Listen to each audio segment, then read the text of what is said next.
Hello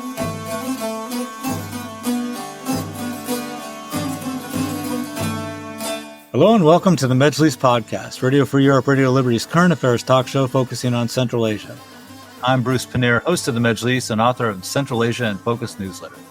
China's involvement and influence in Central Asia has been the topic of many reports and academic works. It's a complex issue, and most reports naturally tend to focus on one specific area of China's relationship with the 5 Central Asian states. The Central Asia Barometer organization recently released a survey based on years of polling to gauge how people in Kazakhstan, Kyrgyzstan, Turkmenistan, and Uzbekistan feel about Chinese economic, political, and social influence in their countries. Surveys were not possible in Tajikistan, but we're fortunate to have a guest who has done extensive field work on China's presence in Tajikistan. So, without further ado, joining us on the Majlis podcast today are 2 of the authors of the Central Asia Barometer report, Kasiet Ysmanova, Director of Central Asia Barometer and survey research practitioner based in Bishkek, Frank Maracchione, a postdoctoral research associate at the School of Political and International Relations, University of Kent, working on Sinophobia in the Global South. Frank just got his PhD from the University of Sheffield with a thesis on Uzbekistan's agency in normative relations with China. And we also have Irna Hofman, a rural sociologist specializing in social and agrarian change in Central Asia. Irna is a research associate at the University of Oxford and has studied the Chinese presence in rural Tajikistan ethnographically since the mid-2010s and has written extensively on China-Tajikistan interactions, including in academic work and public-facing outlets such as People's Map of Global China. So thank you all for being on the program. And Kasiet, I want to start with you. If we can just, for the benefit of our audience, could you just kind of run down some of the methodology you used for this survey that was just released? Okay, sure. Thanks for the invitation once more.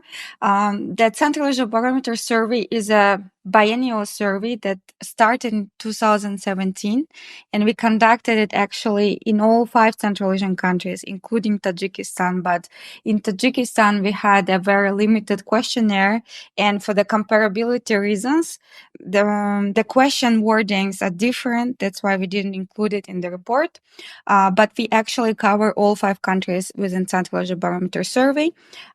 It relied on probability-based sampling, which is a rare thing right now in the polling world, especially in the light of the US elections and how a lot of polls got wrong with the results. But our Central Asia Barometer survey is a probability-based survey. Until 2020, we conducted it using stratified random sampling via face-to-face method. After 2020, we had to make the switch in order to continue doing the survey amidst the pandemic. We switched to telephone, but we also continued to do it using a probability-based sampling. We used the random digit dialing using a telephone polling. So our interviewers would call the respondents using a telephone within a call center. CAP also adheres to the standards of the Transparency Initiative, even though we are not part of it. We fully disclose all the methods that we use in our surveys, and the full methods reports can also be found on CAP's website, including the questionnaires and the data sets in different formats.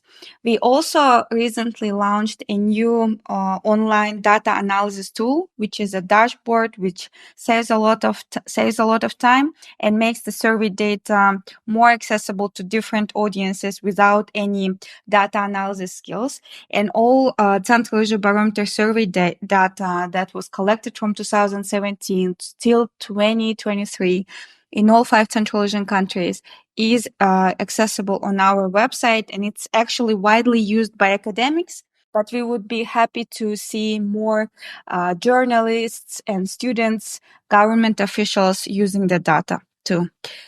So I think this wraps up the methodology. And yeah, excellent summary. Thank you very much. Okay, well then let's get into it a little bit here, and let's start with economic and trade and how China is viewed in the Central Asian countries. Frank, you participated in the survey. Tell us a little bit about the view of China's economic power in Central Asia. And I know it changes from country to country, but could you start by telling me a little bit about that? Of course. So, well, first of all, just to add to what Kasiet has already said, the way we approached the Central Asia Barometer survey was we selected the questions that were specifically connected to China. And there were a few of them. Some of them were introduced already in 2017, others a bit later. And so focusing on the economic side, 3 of our variables were related to kind of economic or para-economic issues. And these 3 questions asked Central Asian respondents whether they supported new Chinese investment in infrastructure or energy, whether they supported the kind of movement of Chinese workers and labor to work in these projects, and whether they supported the use of Chinese technology for the economic development of the country. So I guess overall, we saw some discrepancies in Central Asian public opinion. So I guess the first finding is that different countries had different opinions on China's economic role in Central Asia. So I guess Kazakhstan and Kyrgyzstan had more similar trends over the year, and so. Starting from Chinese projects, while in the past there was, in the early years of the Central Asia Barometer survey, these 2 countries had quite balanced opinions about new Chinese projects, about whether they supported new Chinese projects in the countries. This has changed over the years, and positive views on Chinese investment have grown to become quite, I guess, a large majority. So a large majority of respondents in these 2 countries support new investments. This was not really the case in Turkmenistan and Uzbekistan. This is because in both countries, the support for new Chinese projects was quite high already in the first waves. However, there are other aspects where Central Asians have been, I guess, more critical. And specifically, the kind of very common discussion on the migration of Chinese workers to Central Asia to work either temporarily or permanently in Chinese companies, which is one of the core aspects of global criticism on China's role in the global South and global East. But again, here we see a slight improvement in Kazakhstan and Kyrgyzstan over the opinion on Chinese workers moving to Central Asia. However, views remain quite negative. While in Uzbekistan, we see a decline in support for the movement of Chinese workers in Central Asia. Now, this finding for Uzbekistan matches very well with the overall trend of public opinion on Central Asia in Uzbekistan, which has been declining, particularly in the last couple of waves. However, in terms of support for technology, we saw a general support from the population. So again, we witnessed a growth in positive opinions in Kazakhstan and Kyrgyzstan, and generally positive views on the use of Chinese technology in Uzbekistan and Turkmenistan. Now, just to kind of complete the overview, since 2019, other questions were asked only in Kyrgyzstan, Kazakhstan, and Uzbekistan, and some of them in Turkmenistan as well. And these measured whether people were concerned about a number of aspects of China's economic involvement, including debt, land, quality of goods, and it also. And other questions asked what the expectations were of Central Asians in relation to developing relations with China.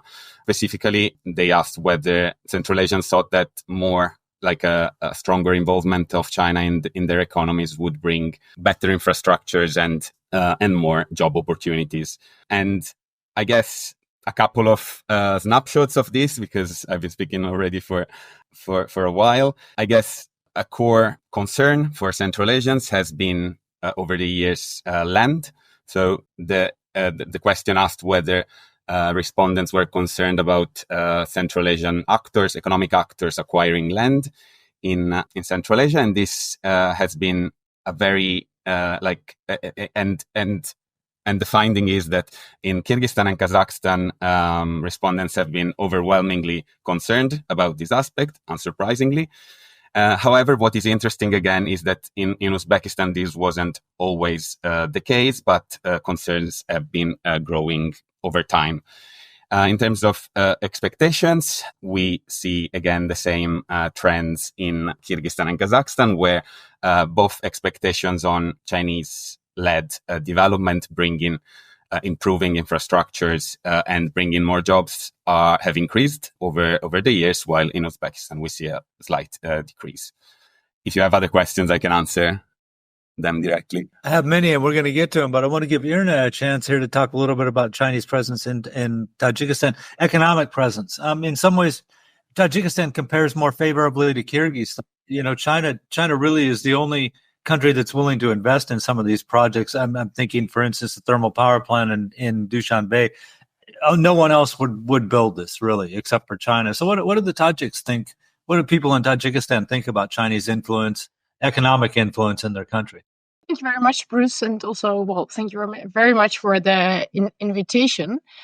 I think, well, first of all, it's of course difficult to generalize, but over the years, I've seen, well, so to say, diversification of perceptions and responses. And of course, this also is related to, well, growing diversification of Chinese projects and Chinese actors.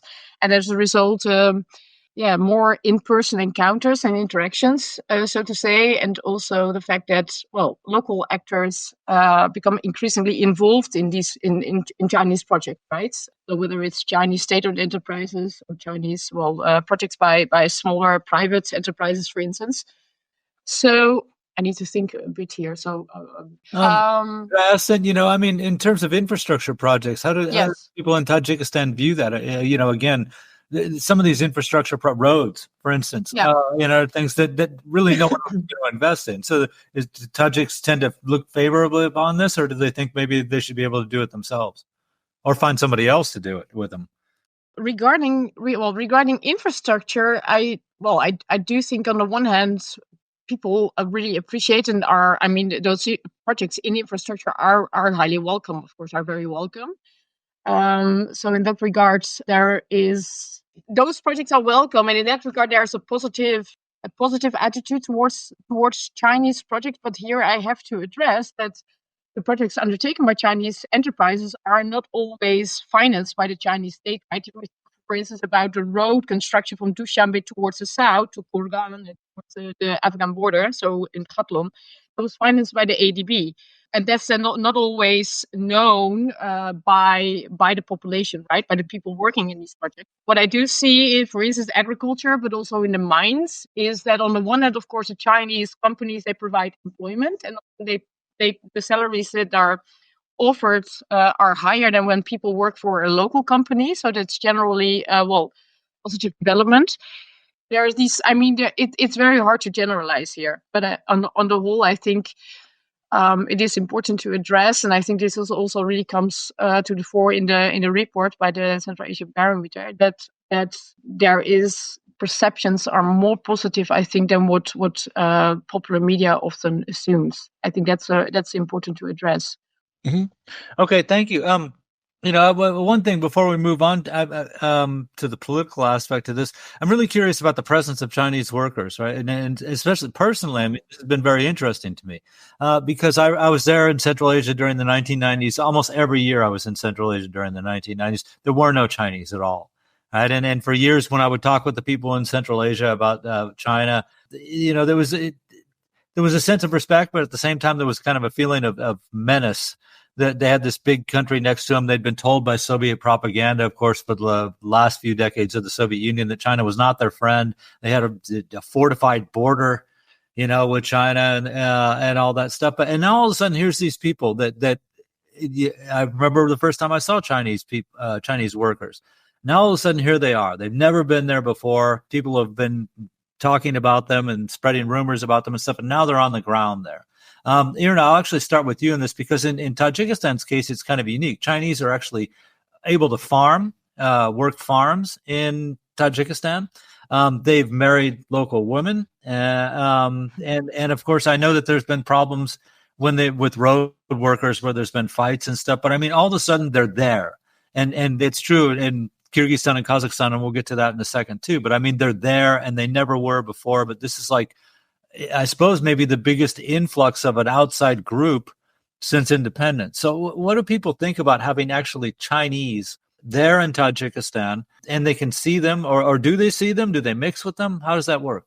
Well, that's a very interesting and good question. I think it's very important to address here that there has been, so the pandemic has had a big influence on the so-called import, right? We could say today there are much less Chinese laborers on the ground, but also the cost of labor local labor is way cheaper than buying in Chinese laborers. So for the big projects, also in agriculture, in construction, you see most of the labor actually is local. And so that's very important to address. I see it in agriculture where, you have the foremen, you have the managers, for instance, who are Chinese. But then below, it's, for instance, the manager of the production unit. So, and then it's a lot of laborers. So that really changed in recent years. And but of course, overall, you see Chinese companies still have their Chinese labor, and it's really segregated, right? Where people, for instance, have their lunch, where people stay. So in that regard, there's not a lot of mingling. In Dushanbe, that's different, though, I'd say. And what I've seen over the years is that, for instance, Chinese restaurants have also become very popular among Tajiks. So there's more mingling now. I think the segregation is still there. It was more pronounced in earlier years, but it's somewhat less today.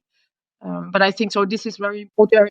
The idea that Chinese companies really bring in all their laborers, but it's definitely not the case any longer. I'm speaking about Tajikistan here. Okay, thank you, Kasiet. Actually, the first place I ever saw Chinese nationals was in Kyrgyzstan, and it was in Karasu at the bazaar. And I spoke with some of the local Kyrgyz merchants about that. That clearly, obviously, they weren't happy with the fact that the Chinese had been able to rent stalls and were selling their own goods there at the same time. And since then, I've run into Chinese working road workers, all kinds of things. How is the view in Kyrgyzstan and Kazakhstan? To see that there's Chinese citizens working inside Kyrgyzstan and Kazakhstan, or any of the countries actually, Turkmenistan or Uzbekistan too. Yes, Bruce. So from the report and the analysis that Frank and Jessica and other team members worked on, CAP was mainly interested in getting experienced sinologists like Frank and Jessica and get them work with our survey data so that they can get these insights and also help some young aspiring sinologists to get more experience. And I think it was successful. But and also from the report and from the analysis, we had an event in Almaty where we discussed the findings. We concluded with an understanding that there is no much Sinophobia in Kyrgyzstan and Kazakhstan, but more of a sinophilia in the recent years. And I think that Frank can also comment on this.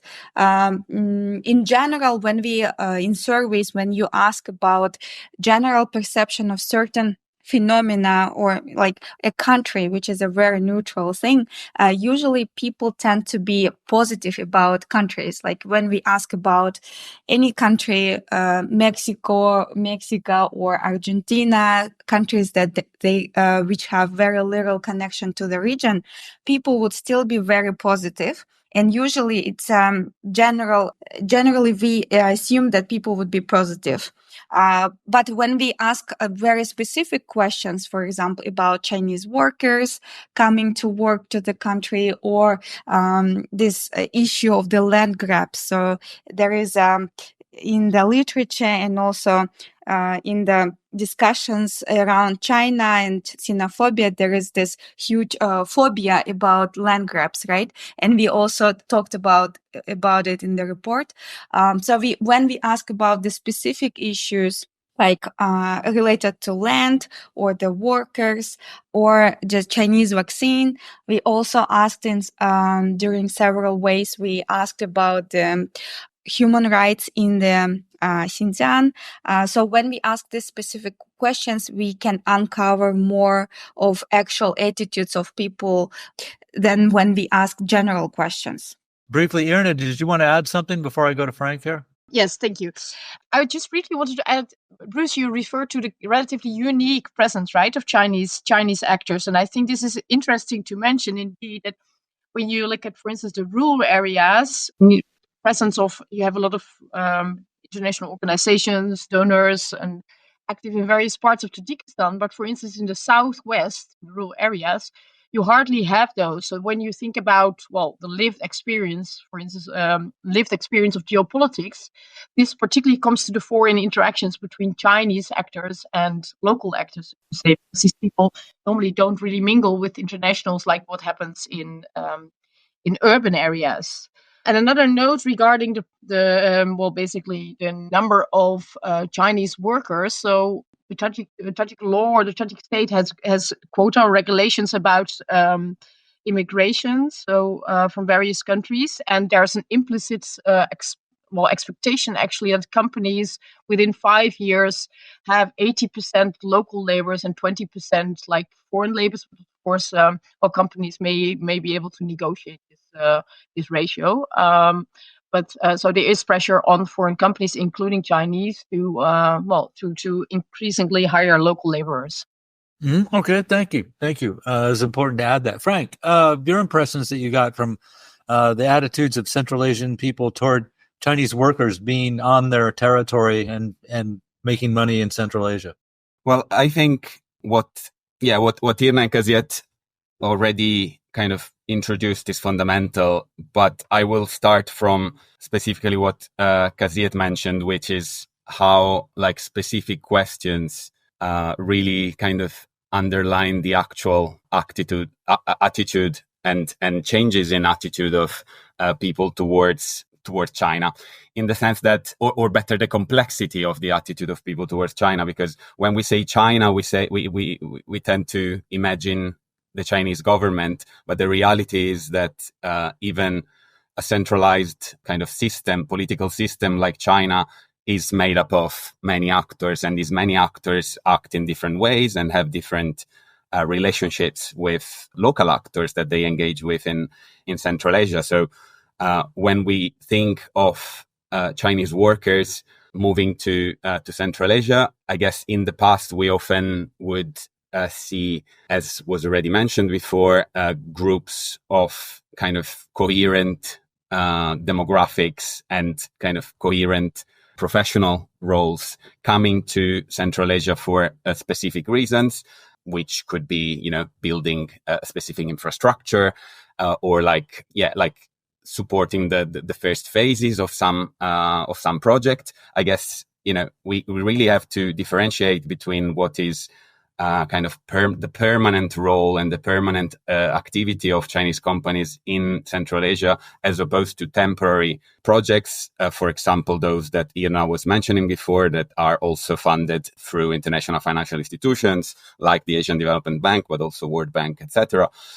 So these different projects and different activities offer different employment opportunities. And the more China is moving towards kind of diversifying its activity in Central Asia, starting from agricultural activities, but also in manufacturing more and more recently. For example, in Uzbekistan, with the development of the electric vehicles production in Jizakh that I visited last month. And so the more these kind of projects become common, the more the discussion about workers and about investment changes, right?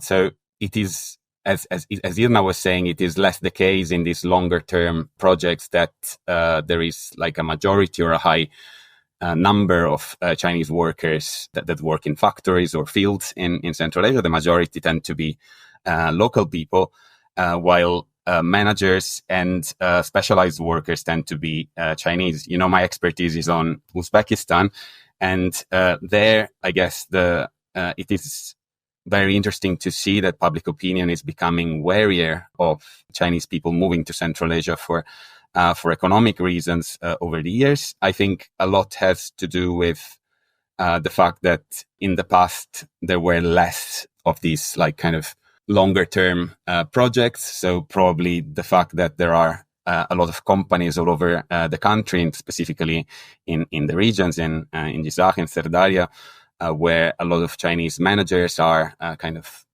living more permanently, have again created also the new opportunities for engagement between the local population and Chinese migrants. And therefore potentially even some new conflict or xenophobia.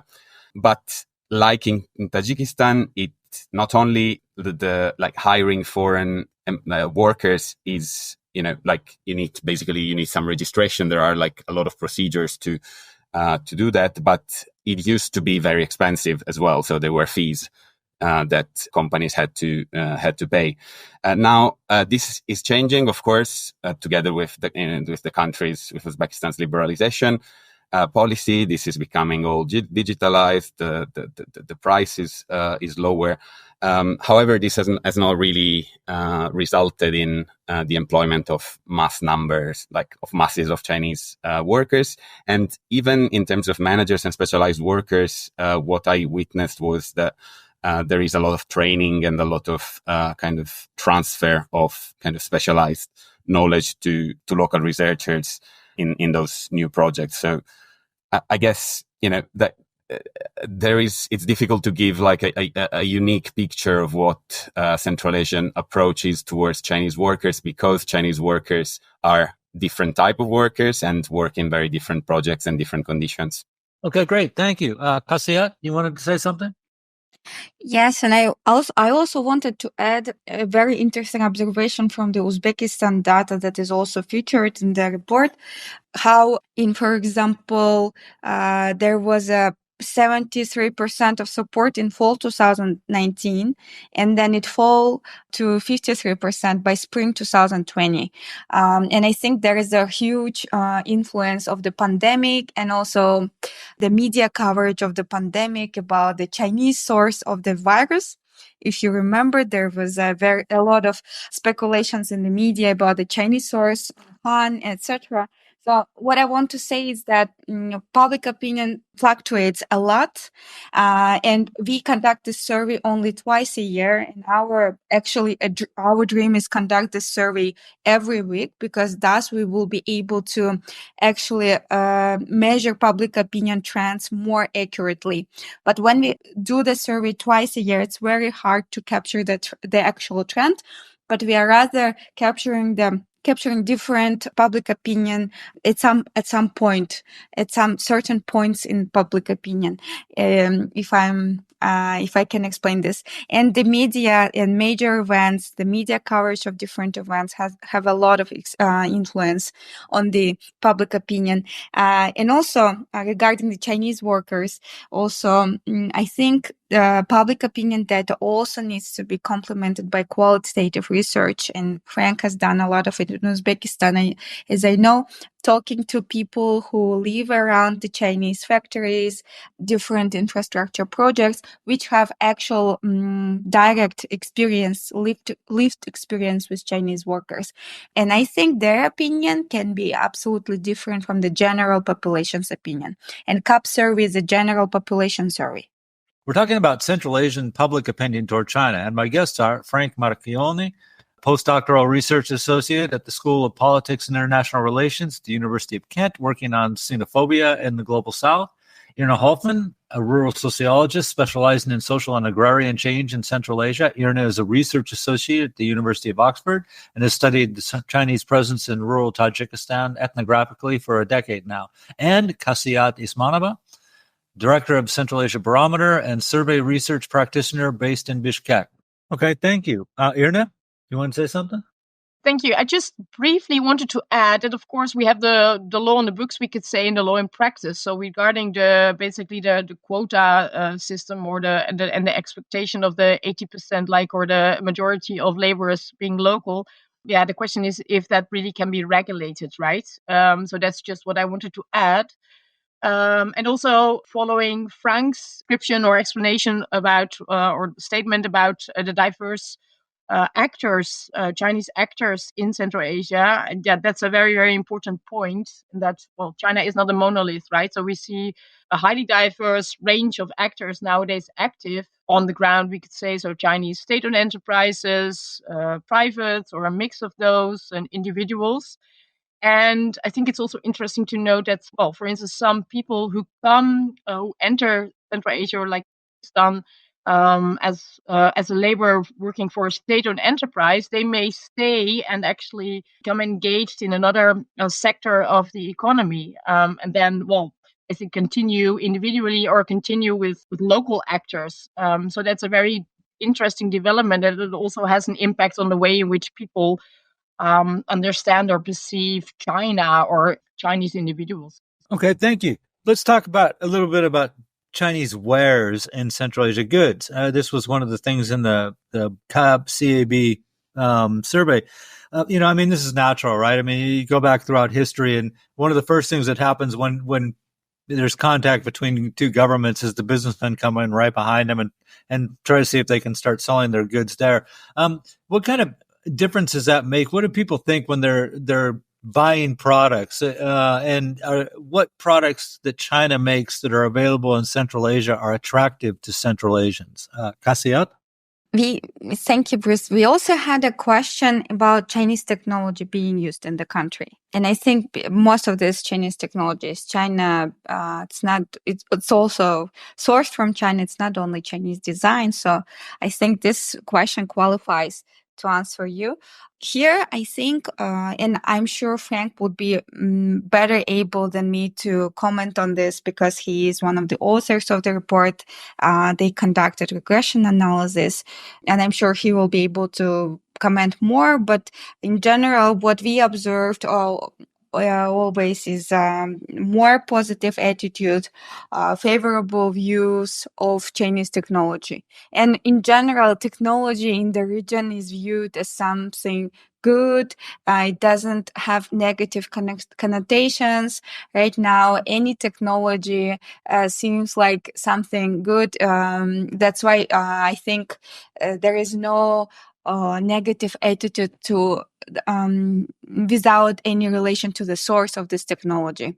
We also had questions about using CCTV cameras, and I think Jasmine Dagnola, she has she has a published article on this, and according to that, we also helped her to do the survey, and people were extremely positive about using the CCTV cameras, and they didn't see any negative connotations, any negative consequences of them, all these face recognition cameras, because they firstly thought about the security.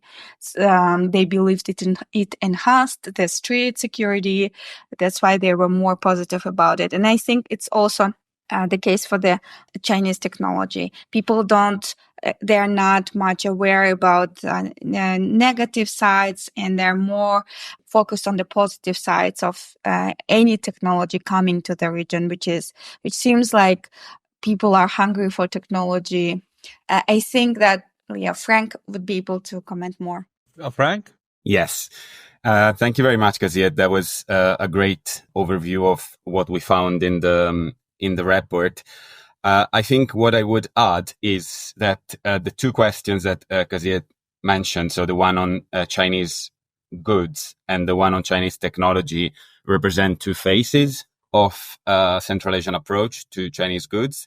So now the question on whether people were concerned about the quality of Chinese goods was asked only in 3 waves. So we don't really have that much to work with. But in all 3 waves, people said that they were concerned about the quality of Chinese goods. But if we think about this question, probably, and I agree with Kasiet on this, people are not really referring to technology that much, but they're probably referring to kind of more everyday type of goods. So thinking of the stuff that you could find in a bazaar. So like for everyone, and I guess this is true for everyone in this podcast that has spent some time in Central Asian bazaars, a large quantity of the goods that can be bought there, particularly like in the lower end of prices, come from China. And like I guess a huge chunk of the research on China Central Asia trade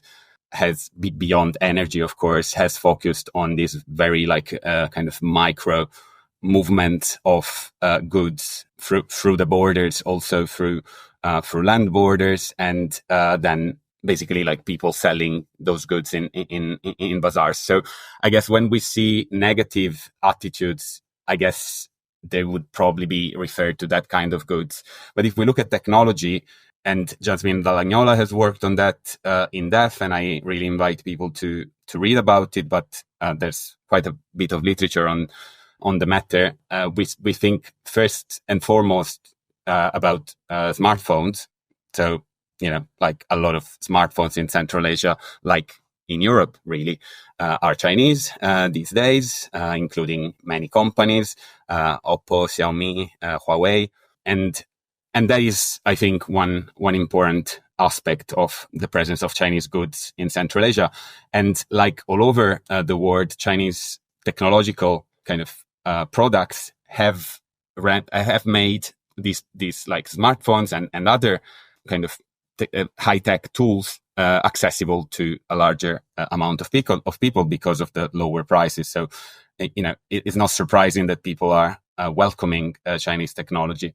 Now, what is an interesting kind of more recent turn is that it is when we speak about Chinese goods, we do not only speak about trade anymore, but we also speak about manufacturing. So I was mentioning before the development of electric vehicles in Uzbekistan. Now, this is a really relevant and very kind of famous and flashy development, but this is the sector of cars and electric vehicles is a very important one in terms of the perception of Chinese technology in Uzbekistan. And this is because in the last couple of years, trade of electric vehicles from China was liberalized, and we've seen a boom in imports of cars from China. If you look at the data, it's really striking how much that sector has driven the increase of imports from China. And now we're seeing how this production is being slowly localized, or at least they are assembling those cars in Uzbekistan, not yet actually producing them. But this will be, I guess, another influential aspect in terms of thinking about Chinese goods in the region. And I've been in Tashkent and Jizakh for more than a week last month, and the quantity of Chinese cars on the streets is actually very surprising in a country that, as everyone that has been might know, usually only has like one brand of cars, from white Chevrolets famously. So this is really something to keep in mind, I believe. Okay, thank you. Irna, I'd like to hear your thoughts on Chinese goods in Tajikistan. But also, I read your paper, and the Chinese are also big in agricultural goods in Tajikistan. Is that true? Yes, thank you. Yes, actually, that's also what I would like to add, or to tell something about. Basically, well, you have the thing. What you both, what Frank and Kasiet mentioned, is that the influx basically of commodity goods that has taken place. So I mean, for many years already, right? And I think initially there was a lot of criticism, but at the same time we have to remember that actually that was the goods could afford, right? Other goods imported are still most often very, very expensive. But a more recent development, and I think that Frank also touched on that, is that you see basically the production of capital goods in China, and for us Chinese businessmen, for Chinese companies, Central Asia is a captive market, right? And so you see increasingly spread of agricultural seeds, I could say, but also, for instance, agricultural technology. That's a very interesting and very recent development. As for agriculture, we see a growing role of Chinese companies in terms of seeds and technology. And while there's internationally quite a lot of fear about China's rise in agriculture, for instance, regarding GMOs or basically the spread of unregulated seeds, but also pesticides, what I have observed in my research is that Tajik farmers their choices are not really influenced by these global politics, we could say. And for them, well, basically, it's they make their decisions based on their context, their socioeconomic context, or what suits in their. For Tajik farmers, these global politics don't really influence their choices when they select their agricultural technology or their seeds. And I think that's very important to address. Okay, yeah, great. Thank you. Okay, we are coming close to the end, so I'm going to ask everyone for their final comments. But I'd also be curious to hear anything you have to say about, as the survey, the Central Asian Barometer survey mentioned, it compared like Russian, U.S., Chinese. Where are the Chinese in terms of influence in Central Asia, at least as the people see it? There's a lot of different countries that want to do various things with Central Asia. They want their own influence. They want to do trade with them. They offer cultural contacts, things like that. How do the Chinese stack up against the competition, for lack of a better way to put it? Frank, I'm going to start with you. Yes, thank you. Well, the competition. So I guess, I will conclude on this because I think it's very interesting. So of course, in the report, we had a comparison with, like, I guess the most traditional, like other actors that the usually people discuss in comparison with China, so the Russian Federation and the United States.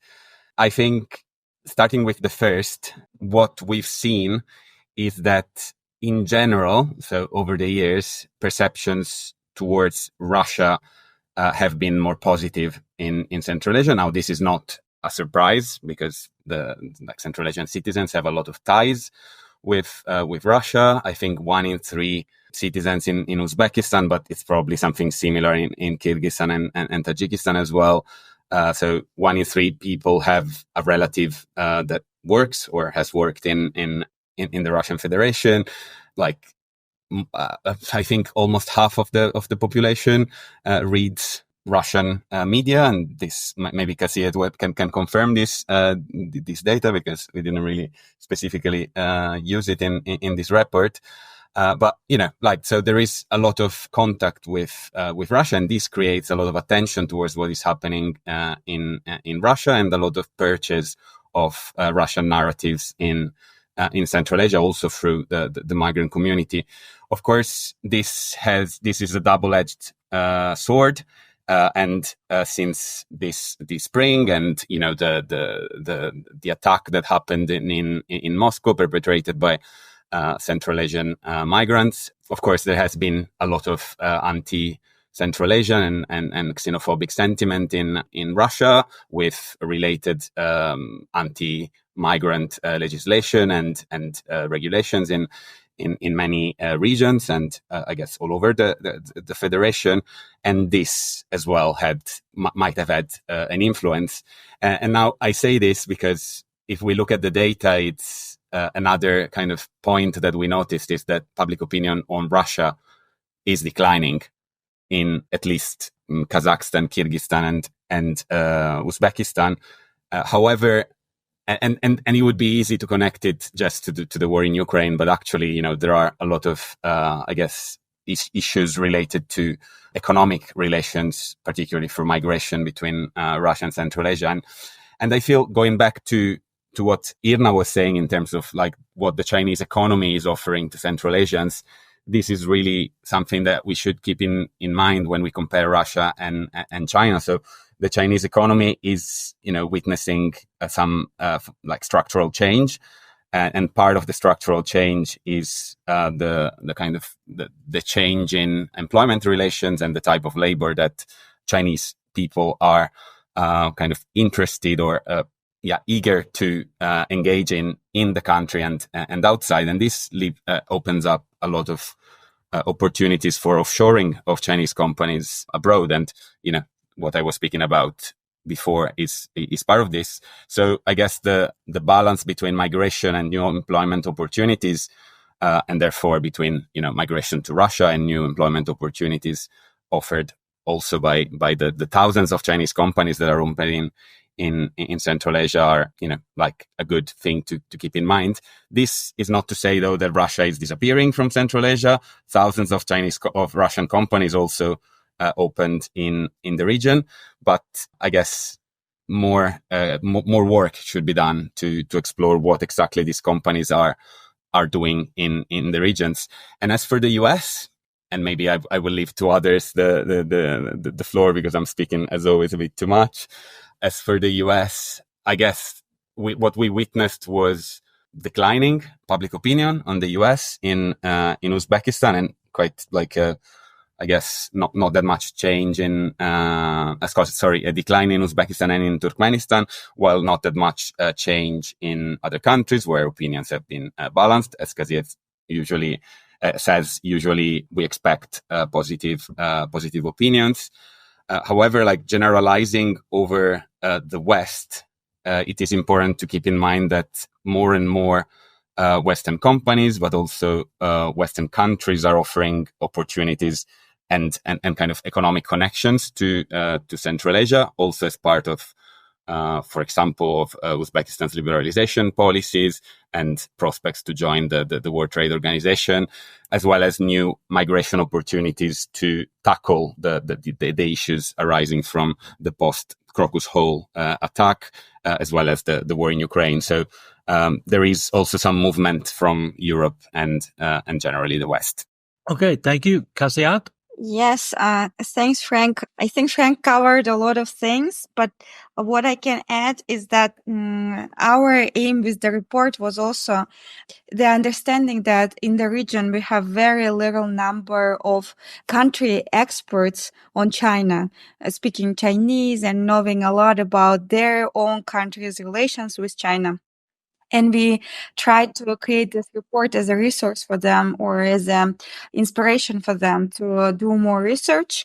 And with the report in general, our goal was to focus on Central Asia and the implications of this, of their opinions on Central Asia. So, for example, the report doesn't include any recommendations for the world major powers, and we wanted to be as far as from the competition topic as possible, and we wanted to make this about Central Asians, but and the survey data also showed that there is so much differences. There are so many nuances in public opinion, and there are so many country-specific differences and regional differences and demographic differences also regarding this question about different countries. And this also again proves the fact that we really urgently need to support sinologists of the region and including other researchers as well.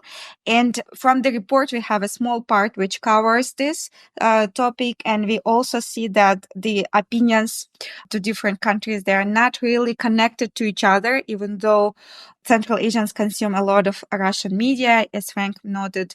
But CAP has also released another report together with other researchers and Paper Lab from Kazakhstan. It is called Echo of War. It was also translated to English recently. And in that report, we specifically focus on the Central Asian public opinion towards Russia and the war and different implications for Central Asians. For example, we analyze the media consumption and how media consumption has something to do with the opinion on the war. And also the report features qualitative data that was gathered in the 3 countries of Central Asia regarding the war. And I think it would be great to talk about it and also to read it for anyone that's interested in it. And I also want to support Frank in saying that in Kazakhstan, we see this very interesting trend of Russia becoming less and less favorable since 2022. Okay, thank you. Irna, I'm saving you for last because, we're talking about Chinese influence and we're comparing it a little bit with the other countries' influence in the region. Now, surely no country has had more reason to view Russia with a lot of skepticism than Tajikistan lately, given that the Crocus City Hall attackers, the alleged suspects were all Tajik, and really Russia is taking it out on the Tajik migrant laborers in Russia right now. And as Frank said, like probably 1 of every 3 people in Tajikistan has a relative that's working in Russia at the moment, and they're really being discriminated against at the moment. So have you noticed that that's changed the view of China also for Tajiks, that the Chinese are somehow more friendlier than the Russians have been lately? Well, I'm not sure if it can be, I mean, if it's directly related, but I had a very interesting conversation recently regarding the basically foreign presence in Tajikistan's cotton sector, where we see that, China is involved, the EU is going to be involved, so they're actually exporting their models of development, we could say, and the Russians recently started as well. So I asked one of my acquaintances in Tajikistan how the Russians, how their business went, and he replied, "Well, their yields were very low because the Tajiks are treated badly in Russia, so no one wants to work for them." So that was a quite interesting statement, actually, that reflects that. But overall, in recent years, so last time I was in Tajikistan was in 2023, so that's already more than a year ago. But I was surprised to learn that people were still leaving to Russia and still purchasing houses. So I really all the time record really positive and negative perceptions. They really coexist, and that regards China, but it also regards Russia. So it's that it is quite complex to understand that diversity overall. But briefly, also to respond to Frank's statement, I think it's very interesting that we see Central Asia really re-emerging or emerging as a frontier of investment, basically, or extraction. And then you see, the Americans also trying to conclude agreements in Uzbekistan. We see, of course, mines in Kyrgyzstan and in Tajikistan. So overall, I think that's a very interesting dynamic, to continue following, basically. And my interest then is in particular how that unfolds or materializes on the ground.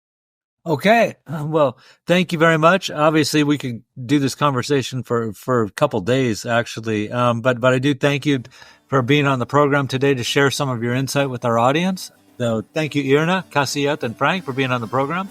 And a big thank you, as always, to Nathan Shoemaker, our Medjlis podcast producer in Washington, D.C. And a reminder, you can subscribe to the Medjlis podcast or the Central Asia in Focus newsletter by visiting Radio Free Europe, Radio Liberty's website at rfarl.org. Thanks, and we'll be back again soon. Bye-bye.